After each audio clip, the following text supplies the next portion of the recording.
What's up, everyone? It's Q from Retro Q Gaming, and Nintendo have shocked everyone with their latest announcement. And the reason for that is because it's their new hardware announcement, and it is absolutely not what anyone expected.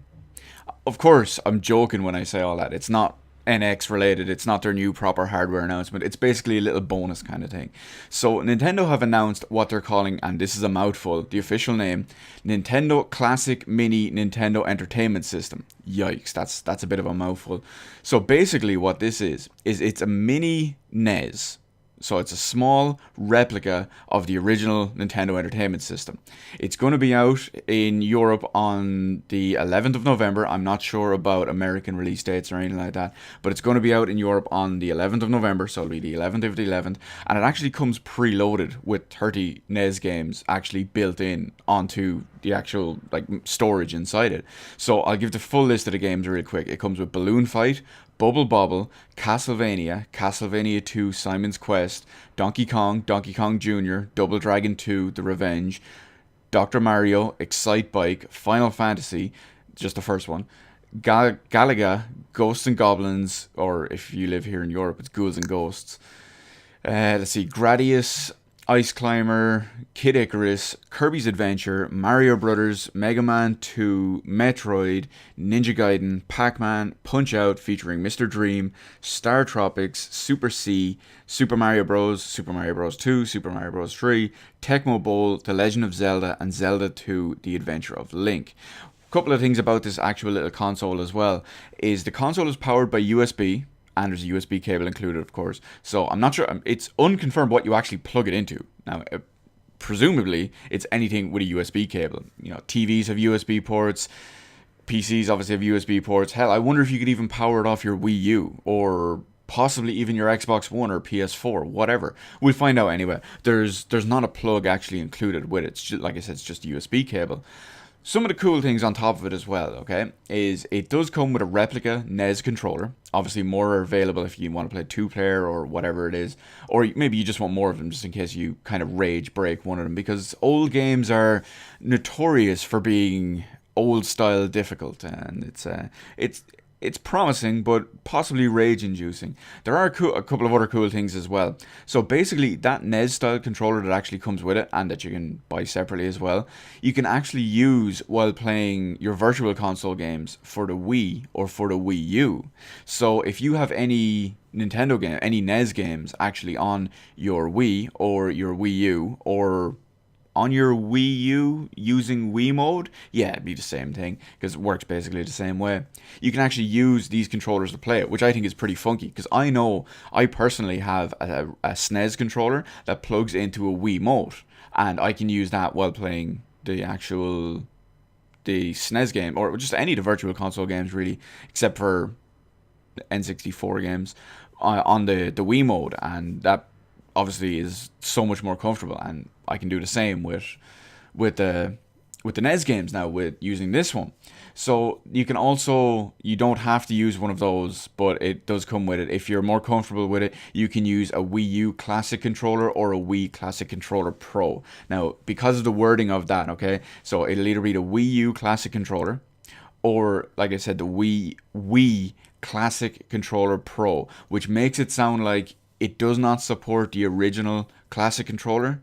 I don't see why it wouldn't. It has all the same buttons and all the same sticks and all the same everything. Hell, it's a NES. It has 2 buttons. Well, okay, 4 if you... It has a D-pad, start, select, A and B. So, I mean, why wouldn't it work? But I think they just kind of move away from the existence of the standard original virtual what do we call it, Classic Controller, simply because they don't make it anymore, and the Classic Controller Pro is just so much easier to use for a lot of people. So I'm pretty psyched about this. There is a couple of questions that are up in the air and all as well. Is that they don't say if there's any storage that you'll say be able to download extra games to it. Chances are there probably won't be. If it has like eShop support or anything like that, chances are it won't. I'm just expecting it to have all this. And that's pretty much it. It doesn't say if there's going to be a network connectivity or what the extra connectors are. It literally just says the USB port on it from everything I've read. But we'll see how it goes anyway. It's not out for a couple more months, like I said, November 11th. I personally am going to get one. It's currently listed to retail. The only price I could find was an American price. It's currently listed to retail for about $60. So given the fact that we live in rip-off Europe and extremely overpriced Ireland, it's probably going to be closer to about €80. I'm not too worried about that. I paid over that for my NES as it was. Fair enough, it came in a bundle with 2 games and a couple of extras, but still, when you factor in the price of buying an old NES, which will be in questionable condition, as well as even maybe one of these games coupled with a NES, you've already saved money. Okay guys, so I did a little bit more digging and research into this product before, like after I've recorded the previous audio, but before I put the actual video out. So I did come across a few other things. Like I said I came across some of the other features basically, and like I said earlier on in this video, that it does come with a USB cable for powering the system. It also comes with a HDMI cable included with it, so I did not figure that out. I didn't find that out anywhere at the start because I couldn't find anywhere that was actually specifically listing, say, video outputs or anything like that. So the official contents of the box, it comes packaged with a HDMI cable, obviously the system itself, and a USB cable for powering the system, and one Nintendo Classic Mini NES controller. Now, here's where that little bit of info gets a bit dodgy or a bit sketchy. So it is USB powered, okay? We remember that. It said USB powered. Comes with the USB cable for it. Here's what it says at the bottom. Note that an AC adapter for the USB cable is required to play the system, but is not included in the packaging. So what I reckon that is, I reckon that's like when you get a lot of phones nowadays, or you can get, say, multi-chargers or just universal chargers from different, I don't know, you can pick them up pretty much anywhere. So it's basically something that plugs in. Now this is what I reckon anyway, it's not 100% confirmed, but I reckon it's just one of the ones that plugs in, and you plug the USB cable into the charger or into the plug, and that powers the system. Now if that's the case, make sure you do pick up one that is properly rated for the device. You don't want one that's going to be too weak and not power it. Or, you know, it's a NES, you know, it's not going to be that much of an issue.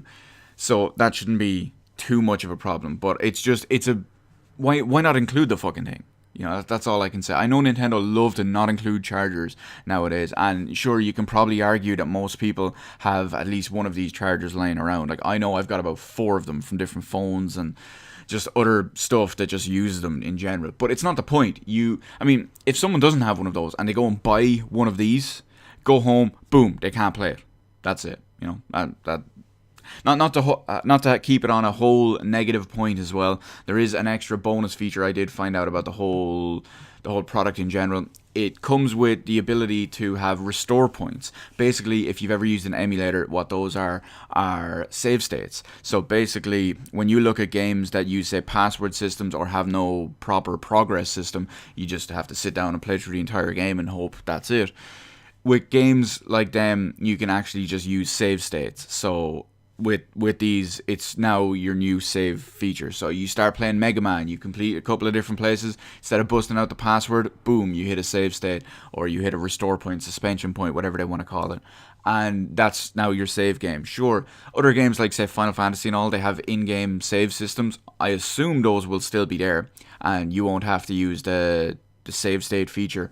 Although save state is just so handy, so it wouldn't surprise me if they did remove the base ones and just put those in instead, because you'd almost be stupid not to use one of those, to be honest, unless you're a purist about the whole thing. But that's a whole other argument. So there it is. There's the extra little bit of research on there. Does not come with a power charger or an AC adapter for the actual USB cable. It does come with the USB cable, but not the adapter for the USB cable. So make sure you do have one of those, or you pick one of those up in around the time you get one of these, or at the time you get one of these. So that's basically it, guys. I know personally I'm going to play Bubble Bobble, Castlevania 2, Donkey Kong Jr., probably play a little bit of Double Dragon 2. I definitely know I'm going to play Final Fantasy. I'm probably going to play Ghosts and Goblins. I won't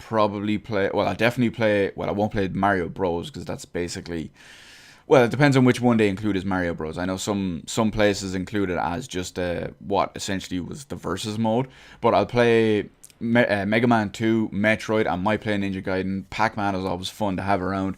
I'll definitely play Punch-Out, I'll definitely play Super Mario Bros. 1, 2, and 3, Legend of Zelda, and unfortunately I'll still play Zelda 2, The Adventure of Link. So I'll get a crap load of use out of this. If I was to buy, like, I do have a couple of those games on the NES, but if I was to buy any of those individually, most of them would be almost the price of this whole thing. So you're getting a bargain, essentially, and I think that's going to be cool, as well as the fact that it looks like a NES. So if anyone is interested in this at all, I'd say check it out in a couple of months when it comes out in November. It's pretty funky, and it's adorable. It's a miniature NES. That's all I can say. It's glorious. I personally really like the design of the NES. It's one of my favorite looking consoles. Obviously, probably the SNES is probably my favorite looking actual console, but the NES is up there as well. I do now. Most people say it's because I like the look of retro stuff and all as well. The older designs, it could be. I just think the NES is gorgeous, and a miniature version of that plays 30 games and gives me this extra controller and all as well. I can't wait. Either way, I'm going to get all of that. Let me know in the comment section below what you think that Nintendo is actually doing something like this with these 30 decent games, some of them high profile titles, for what I can only call a relatively decent amount of cost and investment in the long run. Sure, I know you can factor in like ROM emulation and all that stuff as well, but you can't compare price and what you're getting versus piracy. So I'm just not advocating that, and I'm not using that as a comparison. So I think for $60 or probably €80, this is probably going to be decent value. I know I'm getting one, but I'm crazy. So let me know in the comment section below all what you think of it anyway. Hit the like button, hit the subscribe button. You can follow me on Twitter. Details in the description below. Thank you for watching. I'll see you in the rest of the videos in my channel.